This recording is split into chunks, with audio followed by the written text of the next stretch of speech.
Alors, bienvenue dans cet atelier sur la dépendance affective. Avant de rentrer dans le vif du sujet, je vais me présenter brièvement. Je m'appelle Sandy Kaufmann, je suis coach de vie certifiée et thérapeute psychocorporelle. Je suis spécialisée dans les relations amoureuses, donc j'accompagne autant les célibataires qui ont envie de se mettre en relation mais qui n'y arrivent pas ou qui n'arrivent pas à construire une relation qui dure, ou bien les couples qui ont tout simplement envie d'améliorer la qualité de leur relation. Depuis 2019, j'ai accompagné près de 400 personnes dans leur processus de cheminement. Et maintenant, j'ai une équipe de thérapeutes avec qui m'aide en fait à accompagner les personnes dans mon programme S'ouvrir à l'amour. J'ai également un podcast qui s'appelle aussi S'ouvrir à l'amour et qui parle de différentes thématiques en lien avec les relations, en lien avec le couple. Avant ça, avant de devenir en fait coach dans ce domaine, on va dire que l'amour était pour moi plus un challenge. J'ai répété pendant plus de 7 ans le même schéma qui faisait que je me mettais en relation et la personne me quittait pour une autre personne. Alors au départ, je me suis pas tout de suite posé des questions, je me suis dit, ben, 1 de perdu, 10 de retrouvé, mais au fur et à mesure que je voyais que ça se répétait, je me suis sincèrement demandé, mais qu'est-ce que je fais de faux? Je me suis remise en question, en fait, en me disant, est-ce que je choisis pas assez bien mon partenaire? Est-ce que je suis trop exigeante? Est-ce que je suis pas assez exigeante? Est-ce que je communique mal? Est-ce que j'ai une insécurité qui se transmet dans la relation? Et vraiment, à chaque fin de relation, je me remettais en question et essayais de changer en fait certaines choses pour la relation suivante. Alors, bien sûr, ça améliorait quelque part la relation, mais ça ne changeait pas le fait que je répétais toujours ce scénario. La personne me quitte pour une autre. Alors mes parents avaient divorcé quand j'avais 3 ans et demi, donc il pouvait peut-être, je me suis une fois dit, bah, il peut peut-être y avoir un lien entre le divorce de mes parents, qui était pas forcément serein, qui était plutôt pas très diplomatique, et ce qui se passe dans mes amours. Mais cette prise de conscience, en fait, ne m'a pas aidée vraiment à changer, ce que je répétais. Ce qui pour moi, en fait, a vraiment changé à 180° ma vie amoureuse, c'est quand j'ai compris que toute cette vision ou tous ces modèles, qu'on peut avoir sur l'amour qui sont plus ou moins conscients, eh bien, ils sont pas enregistrés dans notre tête, ils sont vraiment enregistrés dans notre corps. Et quand j'ai changé ça, en fait, j'ai rencontré, la personne qui allait devenir mon mari. On est maintenant depuis 12 ans ensemble et la qualité de la relation que je vis avec lui, eh ben, elle est totalement différente de ce que j'ai pu, vivre avant. Alors bien sûr, toutes les choses que j'ai appris sur mon chemin en termes de communication, en termes d'indépendance émotionnelle, bien, ça aide à entretenir la qualité de cette relation, mais pour moi, vraiment, ce changement à 180° s'est fait quand j'ai changé, en fait, ce qui était enregistré au niveau de mon corps. Donc maintenant, on va rentrer dans le vif du sujet avec la dépendance affective. Alors, si vous deviez vous souvenir que de 2 choses de cet atelier, ça serait pour moi les 2 choses suivantes. Ce que vous vivez en amour, les choses qui se répètent en amour ou par qui vous êtes attiré en amour, ce n'est pas le fruit du hasard. Et ça, c'est pas moi qui le dis. Il y a 2 théories à cet effet qui le disent. La première, c'est la théorie de l'attachement, qui a été développée par John Bowlby et Mary Ainsworth, qui dit que en fait, la relation qu'on a eue avec avec nos parents, comment on s'est senti en sécurité dans cette relation, comment on s'est senti libre d'être soi-même dans cette relation, eh bien ça influence la manière dont on va interagir dans les relations suivantes, mais également le sentiment de confiance en soi que l'on peut avoir.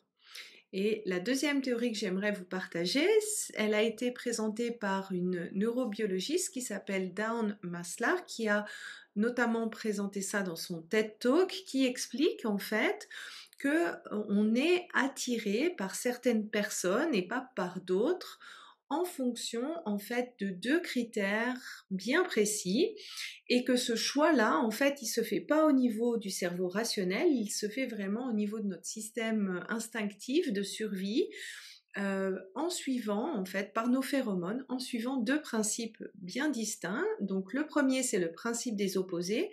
On va choisir quelqu'un qui est complémentaire en termes d'ADN.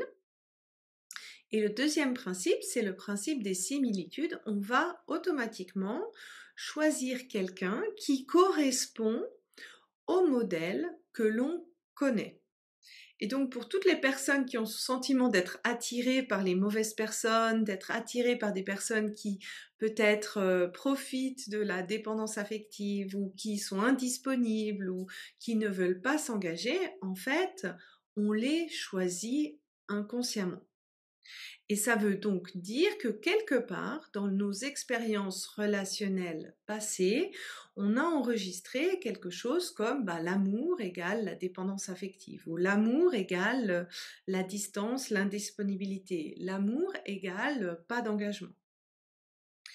Et le deuxième point en fait que j'aimerais que vous reteniez en fait de cet atelier, c'est que finalement tous ces modèles-là, tout ce qu'on a enregistré comme étant sécurisant ou insécurisant en fait dans nos relations, ce n'est pas sauvé au niveau de votre tête, mais c'est sauvé au niveau de votre corps, au niveau de votre système nerveux autonome. Encore une fois, ça c'est pas moi qui le dis. Stéphane Porges, qui a développé et recherché sur la théorie polyvagale, il explique en fait que notre système nerveux autonome et l'état de notre système nerveux autonome définit notre capacité ou pas de se sentir en sécurité, de se connecter avec les autres. Donc en résumé, c'est comme si l'état de régulation de votre système nerveux autonome, en fait, il reflète quelque part votre modèle d'attachement. Et ça, pour moi, c'est quelque chose de absolument déterminant parce que c'est ce qui explique aussi pourquoi on peut avoir certains comportements, on peut se sentir dépendant, affectif, en amour, alors que rationnellement, dans notre tête, c'est pas ce qu'on veut. On aimerait avoir une relation plutôt équilibrée et balancée. Donc c'est vraiment pas une question de volonté, mais c'est plus une question de qu'est-ce qu'on a enregistré dans notre système nerveux autonome qui fait que ce mécanisme de réaction qu'on a nous amène vers la dépendance affective? Alors aujourd'hui, j'aimerais développer les points suivants. D'abord, faire un point de qu'est-ce que c'est la dépendance affective, vous donner des premiers éléments pour vous aider à identifier si vous êtes plutôt dépendant ou dépendante affective. On va parler des différents types de dépendance et aussi de la dépendance saine qui est inévitable dans le couple. On va regarder en fait quelles sont les expériences passées qui ont pu faire qu'on a ce comportement de dépendance affective en relation et évoquer les premières pistes pour se libérer. Et c'est là où, à nouveau, la régulation du système nerveux autonome va être clé. Alors je dirais que le critère principal pour arriver à évaluer si vous êtes dans la dépendance affective, c'est de vous poser la question, est-ce que je souffre dans cette relation ? Est-ce que j'ai l'impression d'être constamment en insécurité? Est-ce que je me sens totalement omnibulée par la relation? Est-ce que ça prend un poids énorme dans ma vie au point de m'empêcher de m'occuper de d'autres aspects de ma vie? Le degré de souffrance, c'est vraiment l'élément déterminant. Et encore une fois, dans la dépendance affective, ça ne veut pas dire que l'autre a l'intention de nous faire souffrir, mais c'est comment nous, on perçoit en fait la relation.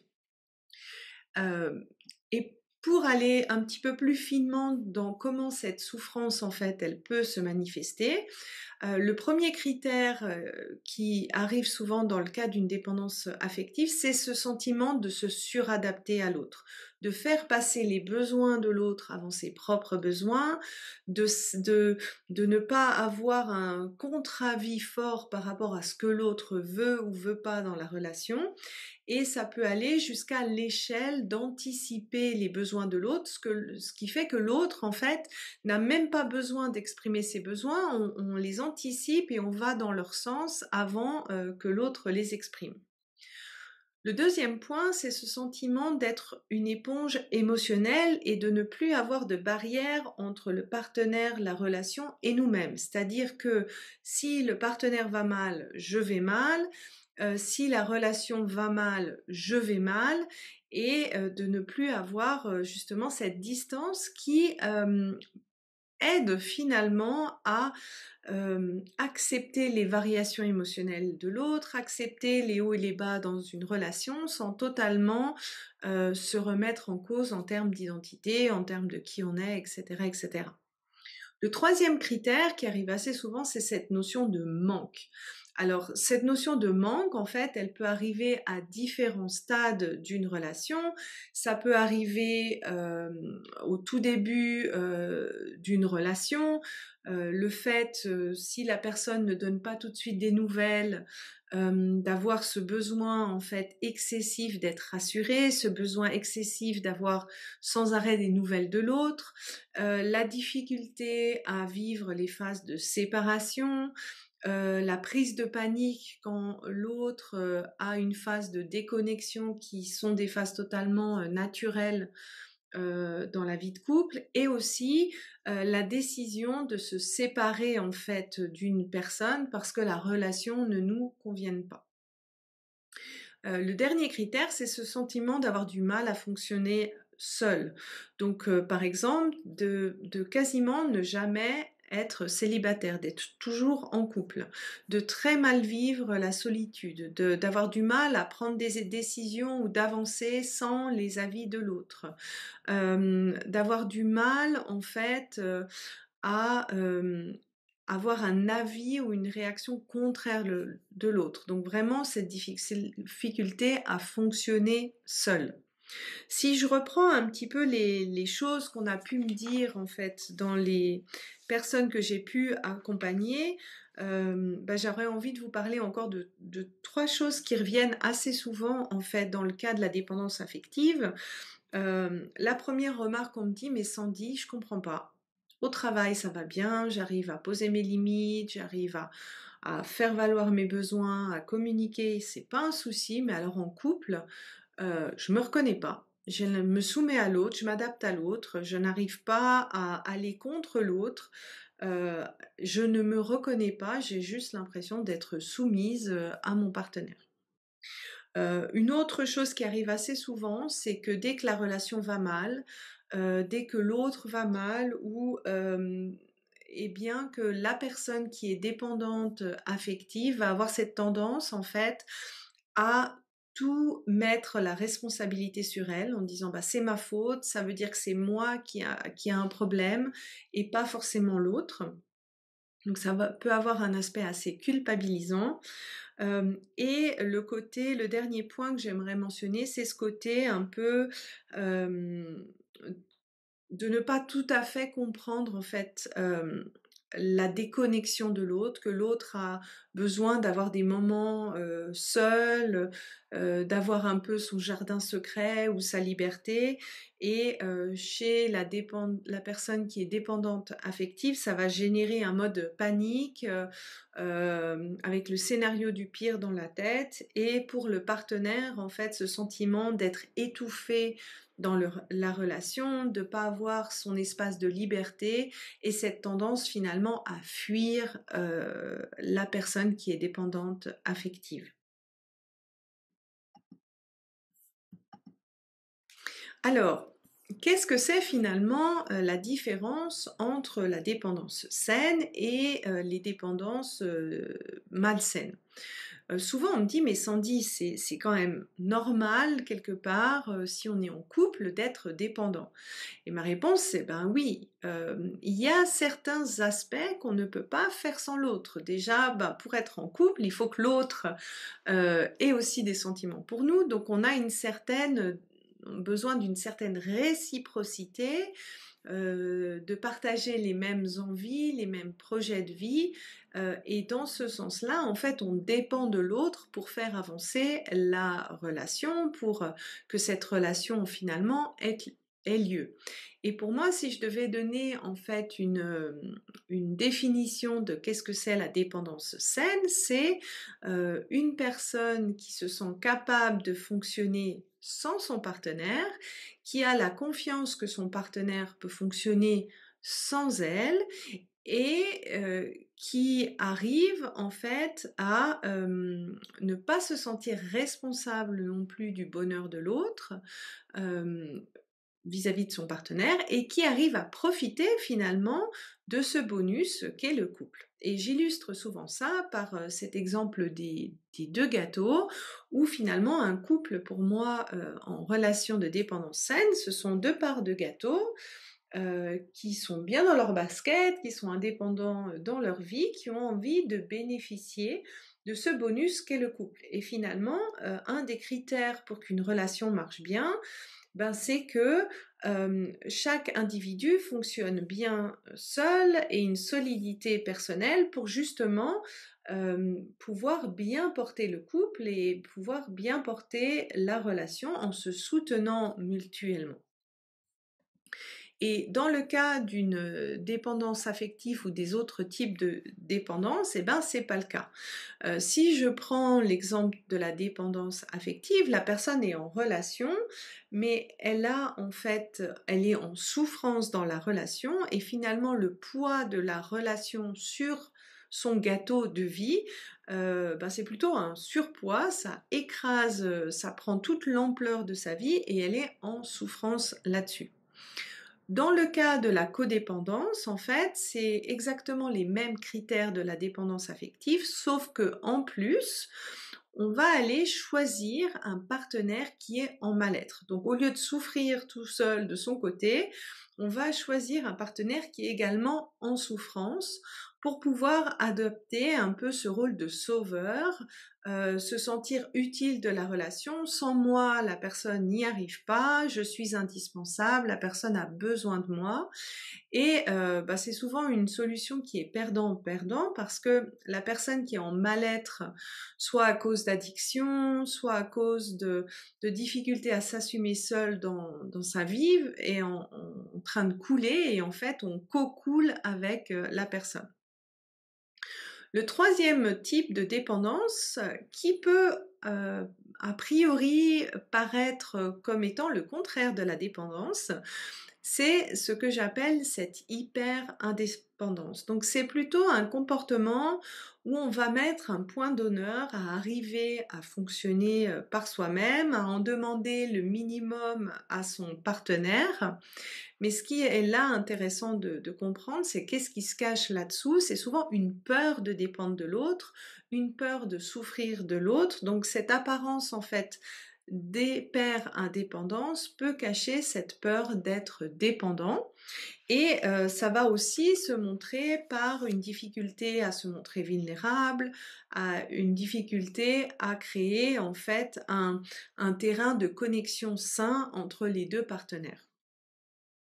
Et le dernier cas, en fait, la contre-dépendance, c'est quand, on va dire, c'est presque le stade au-dessus de l'hyper-indépendance, c'est quand l'autre, l'environnement est souffrance, donc on se coupe de l'autre, on se coupe de toute relation pour éviter de souffrir, mais à un stade, on va dire, pas seulement dans les relations amoureuses, mais grosso modo dans tout ce qui peut créer une certaine intimité de relation. Ça va avoir également comme conséquence que on va se couper de ces sensations, de ces sentiments, de ce qu'on ressent en fait de manière générale. Alors, qu'est-ce qui peut créer en fait cette dépendance affective? Pour moi, d'après les personnes que j'ai pu accompagner, j'ai pu repérer trois grandes causes. Attention, c'est pas une liste exhaustive. Chaque personne a un passé unique, a des expériences uniques, et donc il peut y avoir de multiples raisons pourquoi il y a de la dépendance affective, et aussi, encore plus unique, c'est la manière dont on a réagi en fait face aux expériences qu'on a vécues et les mécanismes de protection qu'on a mis en place face à ça qui génèrent ce comportement de dépendance affective.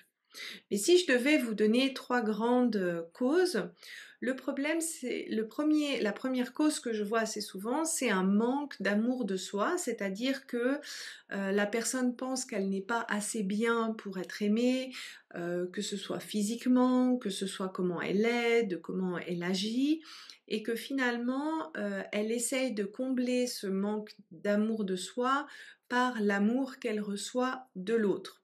Le problème, en fait, dans ce comportement-là, c'est qu'on va chercher à l'extérieur quelque chose qui est à régler à l'intérieur vis-à-vis de notre relation avec nous-mêmes. La deuxième cause que je rencontre assez souvent, en fait, c'est quand la personne a eu le sentiment de manquer de nourriture affective en étant enfant. Soit le sentiment de ne pas avoir été suffisamment aimé ou accepté par ses parents, d'avoir le sentiment en fait de ne pas avoir eu tout l'amour en quantité et en qualité finalement que l'on voulait. Et ça peut aussi venir d'événements comme ayant généré en fait une séparation un peu abrupte des personnes qui s'occupaient de nous. Donc par exemple, ça peut être des événements comme une naissance difficile, qui a donné une certaine sensation de danger, ou le bébé qui allait mal, la maman qui allait mal, une séparation qui a dû se faire à la naissance parce que ben, le bébé devait être en couveuse, ou la maman avait besoin de soins particuliers, notamment lors d'une césarienne, s'il y a eu l'enfant n'a pas été posé vers la maman assez rapidement, des choses comme ça, en fait, ça crée une séparation abrupte qui met un peu le corps en alarme. Et en fait, ce que ça génère ou ce qu'on peut ressentir suite à ça, c'est ce sentiment d'avoir un espèce de vide intérieur qui est un peu comme un puits sans fond, et qu'on n'arrive pas à combler. Et encore une fois, ça peut aussi venir de séparations plus tard dans la vie, comme des accidents, les maladies, la mort de personnes proches. Et encore une fois, en fait, on va essayer de combler par l'amour de la relation actuelle, quelque chose qui vient de son passé et qui est à travailler par rapport à son passé personnel, et pas forcément à reporter sur la relation existante. La troisième cause que j'ai pu remarquer, c'est aussi le sentiment en fait d'un amour conditionné. C'est-à-dire que pour être aimé, pour avoir ce droit d'être aimé, il faut que je me sacrifie, il faut que je m'oublie, il faut que je dépriorise mes besoins par rapport à ceux de l'autre. Alors ça peut arriver si on a eu ce sentiment en fait de devoir faire certaines choses pour être aimé de nos parents, comme par exemple avoir certains comportements, avoir des bonnes notes. Encore une fois, c'est la perception qu'on a eue, c'était pas forcément l'intention de nos parents, mais si on a eu cette perception de devoir être la bonne fille, la bonne élève, d'être dans un certain rail, et que si finalement on sortait de ce rail, on n'était pas aimé, ça peut indirectement causer plus tard des comportements de dépendance affective où on se suradapte finalement à l'autre.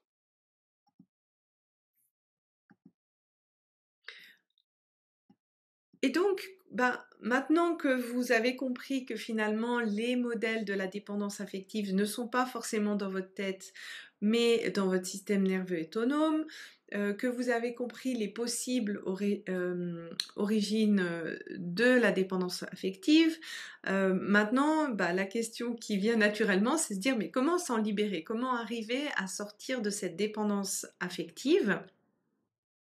D'abord, c'est de comprendre un petit peu plus finement. Je vous ai donné des grandes causes possibles, mais encore une fois, le passé de chacun est unique et surtout, la manière dont on réagit face à certaines situations, elle est vraiment unique à nous, unique à nos expériences de vie. Et comprendre l'origine de notre dépendance affective et tous les mécanismes qu'on met en place pour se protéger de la dépendance ou de réagir face quand on se sent en dépendance, c'est pour moi la première étape essentielle. Et ça passe personnellement par faire un bilan de ces expériences relationnelles pour comprendre un petit peu plus finement quels sont les déclencheurs, comment on réagit, comment on se protège pour mieux, si on veut changer quelque chose, la première chose, c'est de comprendre un petit peu ce qu'il y a à changer. Hem Et je dirais que cette première étape, elle est essentielle. Ensuite, c'est d'aller comprendre en fait qu'est-ce que notre système nerveux autonome a enregistré, qu'est-ce qui le met en insécurité pour pouvoir en fait y apporter de la sécurité et être en mesure de pouvoir utiliser tout simplement notre raison pour avancer en relation. Et la dernière chose, bah, c'est d'apprendre en fait ce qu'on n'a pas pu apprendre à cause de cette dépendance affective. Donc, principalement, dans la dépendance affective, ça va être d'apprendre à cultiver son indépendance émotionnelle. Alors, ça peut être assez différent sur comment cultiver cette indépendance émotionnelle d'une personne à une autre, mais par exemple, une des premières choses en fait qui peut aider, c'est de travailler sur cette sécurité intérieure par le corps, d'apprendre à réguler son système nerveux autonome, d'apprendre à se mettre en sécurité par soi-même pour éviter en fait de rentrer dans l'insécurité intérieure qui va entraîner en fait ces comportements de dépendance affective. De réapprendre à devenir son centre ou de moins à se prioriser autant que l'autre dans la relation. De réapprendre en fait à gagner une certaine sérénité émotionnelle en cultivant son indépendance émotionnelle et également d'arriver à communiquer ses besoins et ses limites, à se sentir en droit de communiquer ses besoins et ses limites et de pas forcément toujours d'être dans le même avis que l'autre et justement de ne pas avoir peur de perdre l'amour parce que on se sent et on est libre d'être soi. Donc voilà, j'espère que cet atelier vous aura plu. Si vous voulez avoir plus de ressources gratuites, vous pouvez accéder à mon site www.sandykaufman.ch ou bien mon podcast S'ouvrir à l'amour.